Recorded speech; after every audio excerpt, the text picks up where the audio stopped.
different than it was during the games of 1932. Not just sunsets and citrus and stars, but the capital of the American West, a metropolis now, with high-powered business and culture to match. And this week, the gathering place for the athletes of the world. Come like the people before them with a dream. Come to the West to wish upon a star.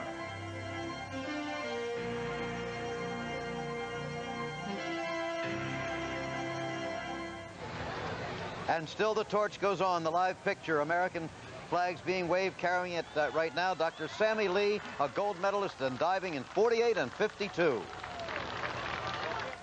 Less than 24 hours now until the great flame will be lighted in the Los Angeles Memorial Coliseum, and tonight we've been following the torch live through the streets of LA if you've just joined us. We've also been looking back to some of the places that this torch has been in its journey across America. For example, it went to Washington and the White House. Kurt Thomas, the great American gymnast, now an ABC sports commentator, had the honor of carrying the Olympic torch to the White House, where, as you see, he's greeted by President Reagan. Kurt missed his chance for Olympic gold 4 years ago because of the American boycott of the Moscow Games. This time, of course, the Soviets aren't here, and one sport in which they will be missed is Kurt's specialty. Gymnastics have become a major sport in recent years, as you well know, but the sport is hardly a Johnny-come-lately. Gymnastics is one of the oldest of all sports. It goes back to the ancient Greeks and was one of the 9 sports contested in the first modern games in Athens in 1896. In fact, the top medal winner of those games was a German gymnast named Hermann Weingartner, who took 3 golds, 2 silvers, and a bronze. Peter Corman became the first American gymnastics medalist in 44 years when he took a bronze in Montreal in 1976. Aside from St. Louis in 1904, the only other impressive performance by Americans was Los Angeles in '32. But the modern era has been dominated for the most part by the Soviet Union, with great champions like Nikolai Andrianov, who won 7 medals at Montreal in 1976. Chun Fujimoto provided an emotional moment when he helped his country win the team championship while performing with a shattered kneecap. Women were seen in team exercises as far back as 1928, but their individual competition began in 1952. Vera Chaslavska of Czechoslovakia won 4 gold medals in '68. On the victory stand, sharing a gold medal with a Soviet, she averted her eyes during the Russian anthem. A world explosion of gymnastics was set off at Munich in 1972 by the tiny girl with the crooked smile, Olga Korbut. As a substitute on the Soviet team, she seized opportunity and dazzled the officials and the watching millions with her performance and her personality. Nadia Comaneci of Romania reinforced the impact of Olga 4 years later in Montreal. Everyone knows the legend of Nadia now. 7 perfect marks of 10, 3 gold medals, a song whose name was changed to Nadia's theme. In a time when the influence of women is being felt more and more, 2 teenagers from Eastern Europe had led the way in Olympic sports.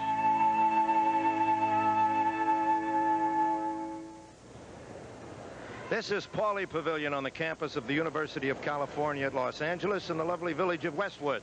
The scene of great UCLA basketball teams. It is now gaily fested, and it's going to be the home of gymnastics competition for these summer games of 1984. Right now behind us, they're having what they call podium training. It means several of the girls' teams here are going through exactly the same routines they will do when the competition begins on Sunday. Hello, everybody. I'm Jack Whitaker, and gymnastics, as you know, can present drama and excitement and build stars, and we expect all 3 of those things to happen here in the next week at Pauley Pavilion. The boycott has certainly hurt this sport. No question about it. The Soviets and the East Germans will be missed, but Romania has come. They've not only come, but they've come with a very strong women's team, and they're being rooted on by their greatest athlete ever, the immortal Nadia Comaneci. There she is, sitting in Pauley Pavilion this very moment. She's grown into a quite lovely young woman, hasn't she? They are here along with the People's Republic of China, who are here not only in strength but with great depth, and the Japanese, and they're the people that the strong United States team, the strongest ever sent to an Olympics, must fight. Joining us here at Pauley Pavilion will be our ABC gymnastic expert for these many years. He's seen all the changes that have happened, especially since '72 in this sport, Gordon Maddox. Well, Jack, right. Back when we happened upon Olga Korbut in Munich, gymnastics was truly a closet sport, and the popularity has grown so much since then that the commissioners of these Olympic Games have told me that if gymnastics were held in the Coliseum, which has a capacity of about 100,000 people, all tickets for every session would have been sold out the first day that the tickets were available. Well, the Chinese are here, certainly, and they're bringing great excitement. The Chinese men are the reigning world champions, and the women are going to take a strong run for this. And the Romanian women are odds-on favorite to win the women's competition. But I think for the Americans at home viewing these gymnastics competitions, the big story will be the American team. The U.S. men and women have a fantastic chance to bring home just a ton of hardware, and that's gold, silver, and bronze in both the team competition and in the individual events. And for me, I think that's an exciting prospect. Thank you, Gordon. Helping Gordon and I in the men's competition will be the young man you saw a few moments ago carrying the Olympic torch across the White House lawn. He's no stranger to that torch. He was a contestant in Montreal in 1976. He developed this move, which bears his name, and it's in the vocabulary of gymnasts now, the Thomas Flare. He grew up to become world champion, and we're happy to say that this week he'll be wearing the ABC blue. Here's Kurt Thomas. Thanks, Jack. Well, as the excitement begins to build here, so does the pressure. And I can remember back in 1976 when that pressure was building so tremendously, not only to compete for your team and your country, but also to compete for yourself. And a man who's brought a lot of time and effort into the sport and has handled a lot of pressure is this man right here, Peter Vidmar. Scored a 10-0 in this event, the horizontal bar, in the trials for the United States Olympic team. He's with me now, and he's the captain of this team. Peter, how is the team feeling? Well, we feel very, very good. We just had our last podium training last night, and it was the best training that we've ever had on the podium. And we're just so glad that we're all going to be a part of history. We can safely predict that we're going to win a medal, and I think the question just is what color. And I'm just glad to be part of it. Speaking of the pressure and how many times you've been involved in the pressure, how are you affected now? It's in your hometown. I know you've been waiting a long time for this. What's going on in your head? It's hard to say. I think right now I'm just trying to hone in on every routine, trying to make sure that everything's just right, and to forget about the pressure. I remember at the trials there was quite a bit of pressure, sometimes more than the actual Olympics or World Championships itself. And I can remember chalking up for that first event and saying, wow, here it goes. But right away I pushed that out of my mind. I said, wait a second, you're ready. There's no reason why you should ever miss a routine. And I went up there. I had a successful meet. Hopefully I can keep that kind of an attitude for this one. Of course, it's going to be a little bit bigger, but I think I'm prepared, and I really think that the team's prepared. Okay, let's go USA, and back to Jack. Thank you very much, Kurt and Peter. That's an idea of what the men are facing here in these Olympic Games. For the first time in history, United States women have a real chance at winning a medal. And we're going to talk more about that when we return to Pauley Pavilion in just a moment. Back at Pauley Pavilion, where the gymnastics competition will be held, and joining our broadcast team once more is a young lady you might remember from Mexico City in that summer of 1968. She certainly was one of the persons who popularized the sport of gymnastics in the United States, especially women's gymnastics. Kathy Rigby on the balance beam. She joins our broadcast team for the women's events here in Pauley Pavilion, and let's go to her right now. Thank you, Jack. You can't imagine the thrill of standing in this gymnastic Olympic arena. When I competed in the 68 and 72 Olympics, we were just struggling to get to the top, and now we're there with the United States team. And the lady that could win a gold medal, Mary Lou Retton, is the one that has been wowing American audiences, and especially with this performance in the Olympic trials. She's been wowing the world as well. And Mary Lou, we have a chance for the first time to win a gold medal. How are you feeling with the Olympics only a few days away, your competition? I'm ready to go. I'm very anxious. The atmosphere here is great, and I'm ready to start tomorrow. Along with the exposure that you've received, the media attention, comes a great deal of pressure. How are you handling that? The TV and the media is a lot of pressure, but you just have to block all that out, and that just comes from experience. And when you're up there on the podium competing, you just have to block everything out, like I said, and concentrate on what you're doing. Now, I know a month ago you had knee surgery. How is that feeling, and will it affect you up here in the competition? My knee is as good as new. In fact, it's better. It had no effect on my training whatsoever. I was in the gym 2 days after the surgery. How will the team do, Mary Lou? The Romanian team is strong, but they're going to be hard to beat. But I think if we hit, we're going to do it. I'm psyched. Mary Lou, you certainly will win the hearts of America and the world. Good luck to you. Thank you. Jack, back to you. Thank you very much, Kathy. Also joining our broadcast team will be Ann Simon, who will be doing interviews and taking us places in Pauley Pavilion where we can't go. Podium practice continues here live from Pauley Pavilion. This is gymnastics, the sport that tells us what a lovely thing the human body is and what amazing things it can do. It starts on Sunday. We hope you'll join us. Right now, let's go back to Jim McKay. All right, Jack, do you see how many people were in Pauley Pavilion just to watch those kids practice out there? Wait till the competition begins. Well, I'm sure you've gathered by now that our ABC Sports effort will be a large one here. But perhaps you're not aware that as the host broadcaster, as it's called, we also must provide the pictures constantly for the rest of the world, an audience that at times will number more than 2 billion people. That's right. That takes more equipment and wires than man had dreamed of just a few years ago. So to untangle the wires for us, and to put the technical effort into perspective, we bring you a man whose technical expertise is exceeded only by his lust for a variety of assignments. A man well remembered by us on the ski slopes and in the pizza parlors of Sarajevo, Ray Gandalf. When this broadcast began tonight like this is what it looked like from our end. Roll 174 and dissolve slowly. It's appropriate that the biggest, most extravagant television production ever mounted should originate from two of Hollywood's old dream factories. The Olympics are fact, of course, not fancy, but they encompass dreams and striving against improbable odds, all that romantic Hollywood stuff. The ABC Television Center is the old Vitagraph Warner Brothers lot where Al Jolson and Mary Pickford and Rin Tin Tin used to manufacture dreams. Who paid the rent? Miss Rent. Rip and Winkle. When Rip, when Winkle, went away. Now it's the nerve center of an operation that will reveal athletes' dreams and achievements and failures for 180 hours in 18 days. The stories will be told here in the studio. They will be sifted and sorted and built by people studying 77 monitors in a control room. There are 3 control rooms, receiving information from 205 live cameras covering 25 sports at 30 different locations, 190 miles and 5 area codes apart. The other movie lot is the old Columbia Pictures studio, where Ronald Reagan courted Nancy Davis in a picture called Hellcats of the Navy. I was afraid you wouldn't come. Heard about Wes? Yes. Talk about improbable odds and dreams come true. From here, ABC is providing Olympic pictures for all the world to see, covering every event in every sport from start to finish, 1,300 hours in all. From this feed, some 1,600 broadcasters from 150 nations and territories will provide their own commentaries in their own languages. The worldwide Olympic audience is expected to be 2.5 billion people.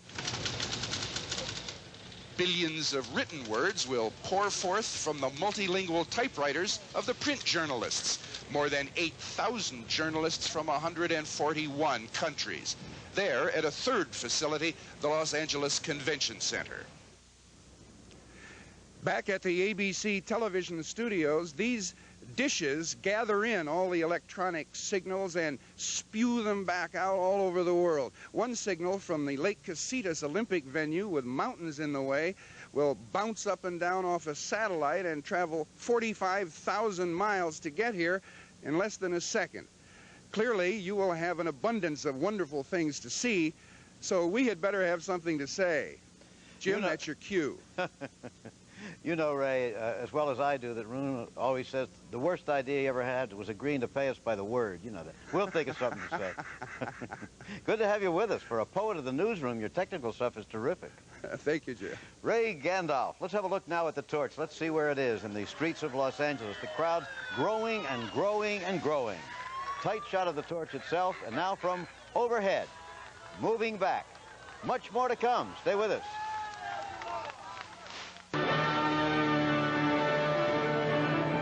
The games of the 23rd Olympiad continue.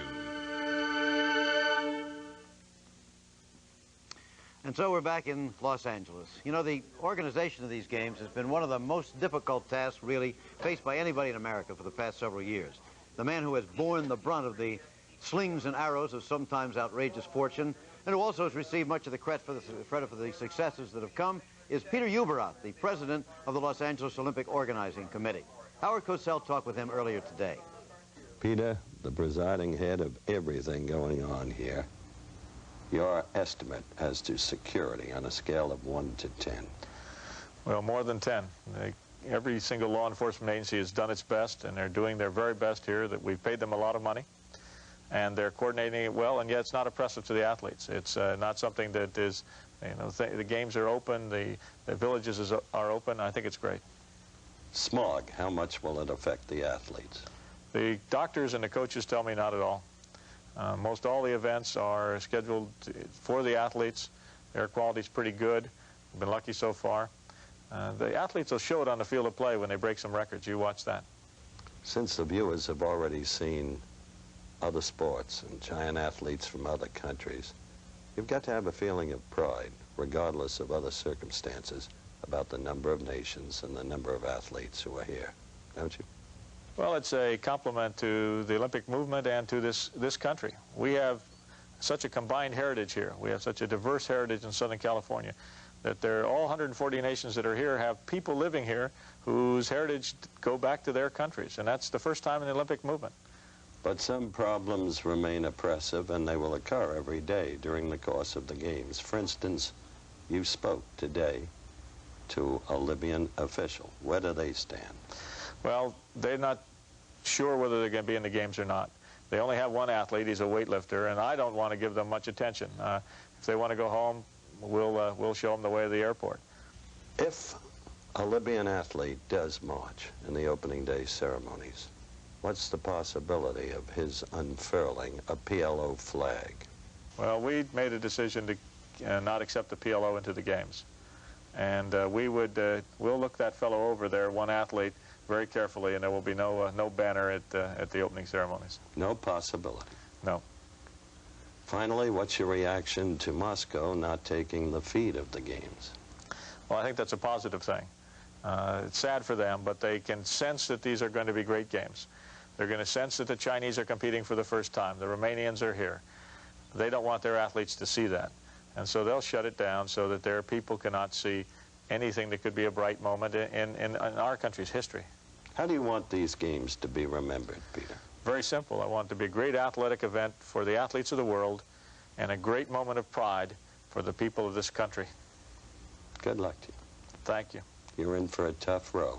It's going to be tough, but then I'll need a lot of luck. The flame will be lighted in the Memorial Coliseum almost 24 hours to the minute from now. Carrying the torch, as you look here, tape from a moment ago, is Jamal Wilkes, the pro basketball player. Played here for UCLA as a collegian, was once the NBA Rookie of the Year.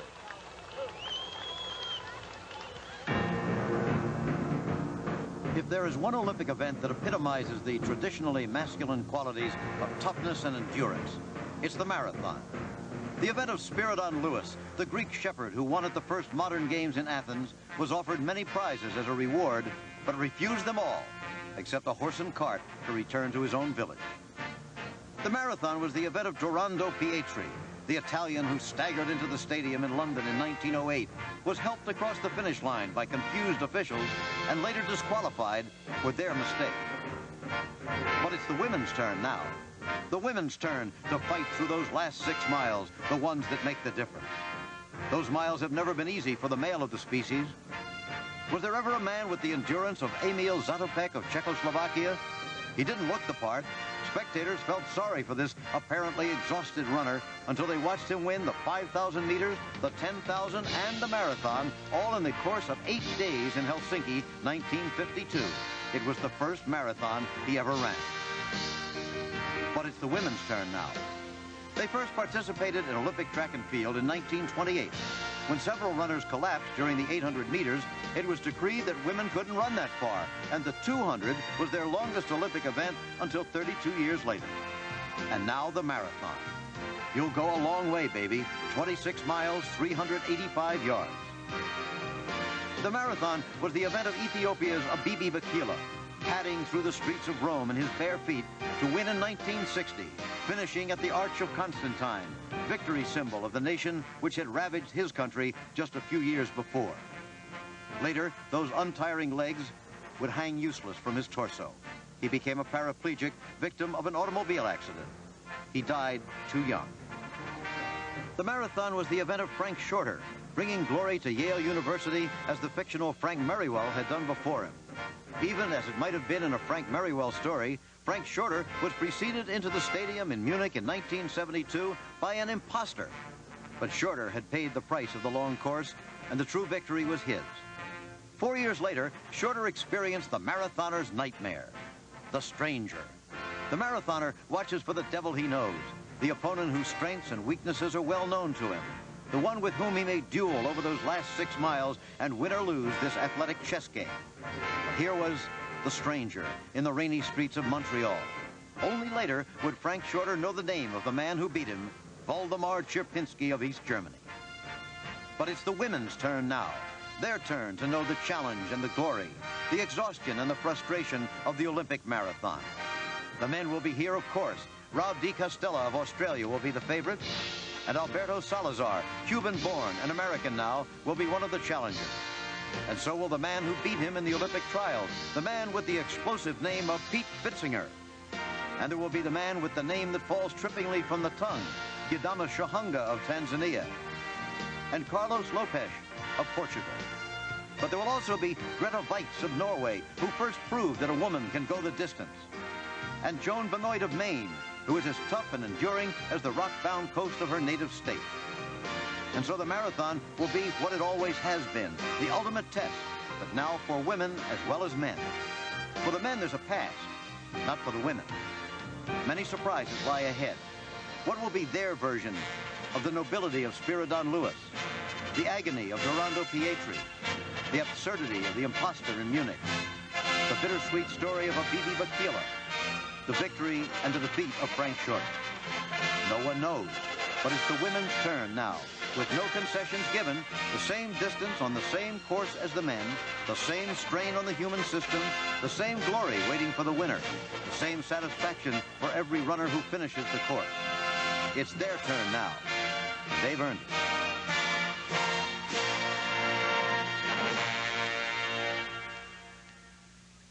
It should really be something. You'll be seeing that first Olympic women's marathon a week from Sunday, August 5th at 10:30 a.m. Eastern.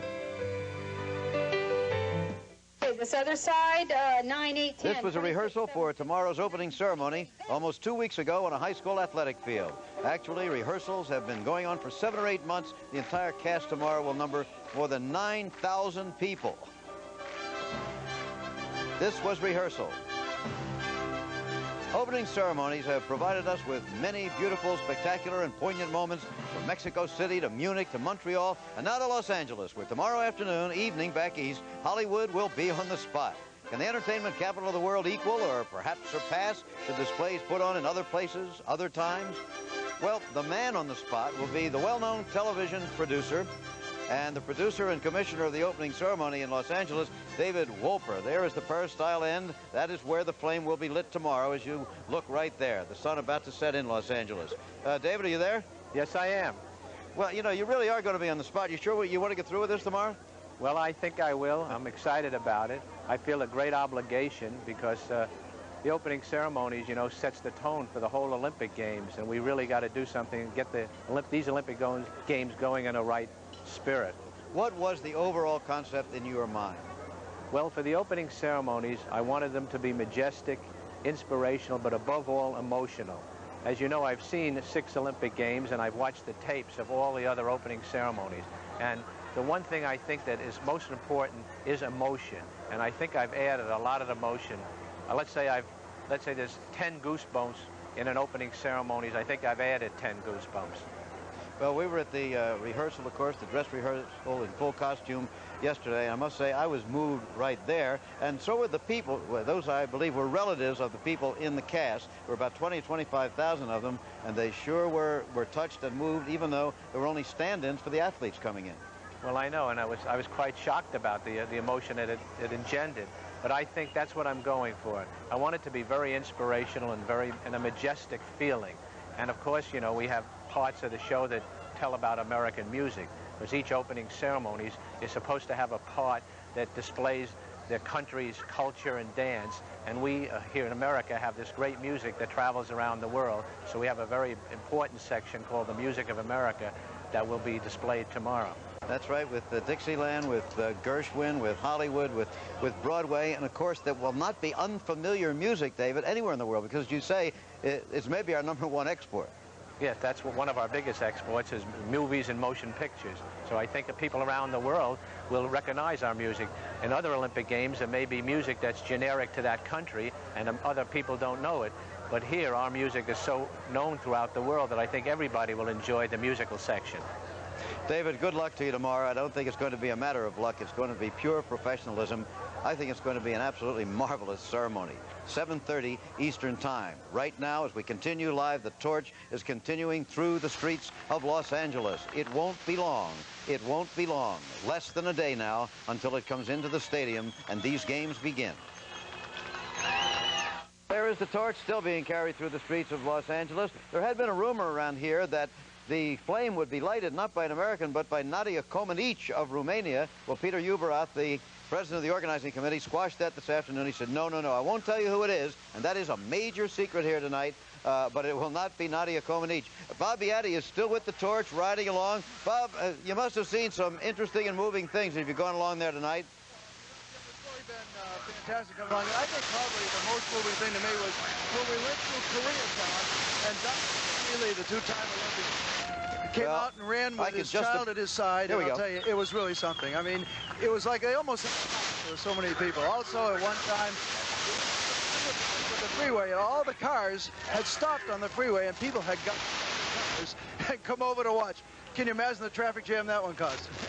Okay, Bob Beatty, tell me that last anecdote again. We couldn't quite hear you on the last one. Tell us again. Oh, okay.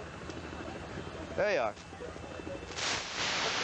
Okay, a little transmission problem from Bob Beatty riding ahead of the Olympic torch. It has been carried through the area called Little Korea. It first came here last weekend. It was carried around many parts of Los Angeles. They'd expected tens of thousands of people, instead of which they had millions of people. It then went down towards the San Diego area, made its way back up here. It started out at 6 o'clock this morning and will not be put away for the night until shortly after midnight. Bob, let's try to contact you again. We didn't hear you too well the last time. Go ahead. I'll tell you, this is an unbelievable scene. I think that the best is coming up, and our cameraman actually said it to me just a little while ago. It really feels good. Jim, it feels good out here. It really does. This is unbelievable. All these people have come out on this all the way along. We've been now for about 15 miles. We've seen traffic jams. We've had near riots. We're about to change something. As you can see, we have a new.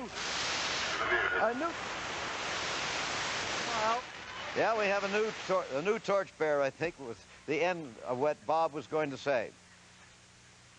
We have Fred Nelson coming up right now, and he's going to get his 6/10 of a mile.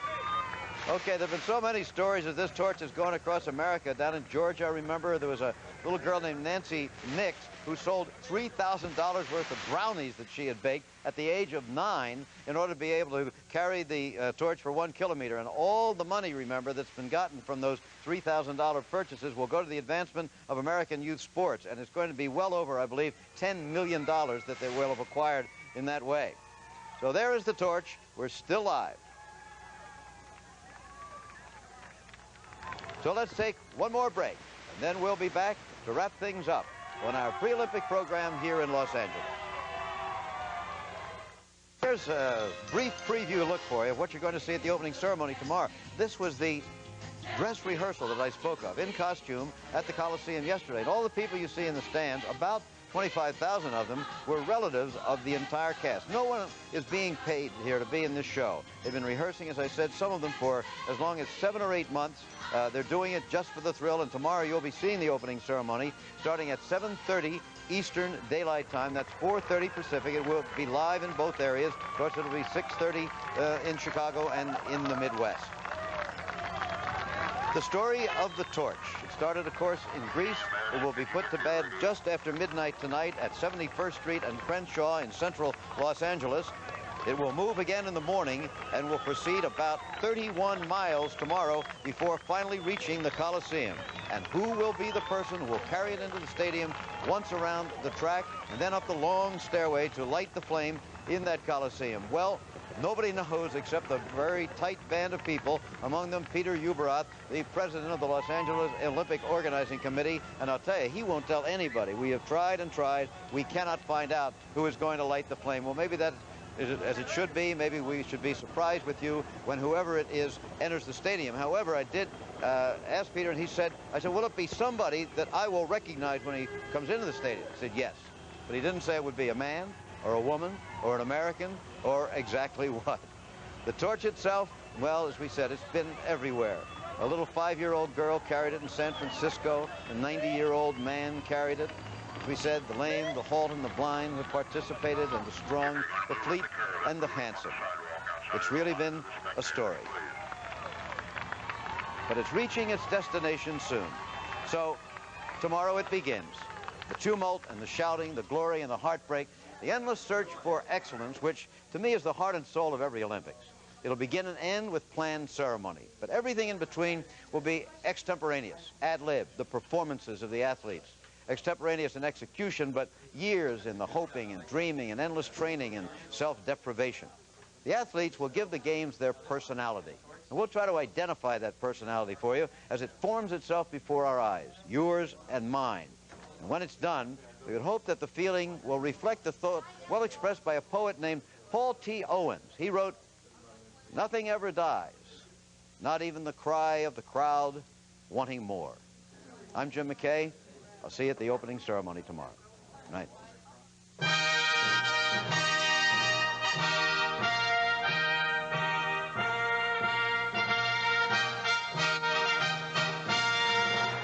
The games of the 23rd Olympiad have been brought to you by the Coca-Cola Company and your Coca-Cola bottler at the 1984 Olympic Games. Coke is it.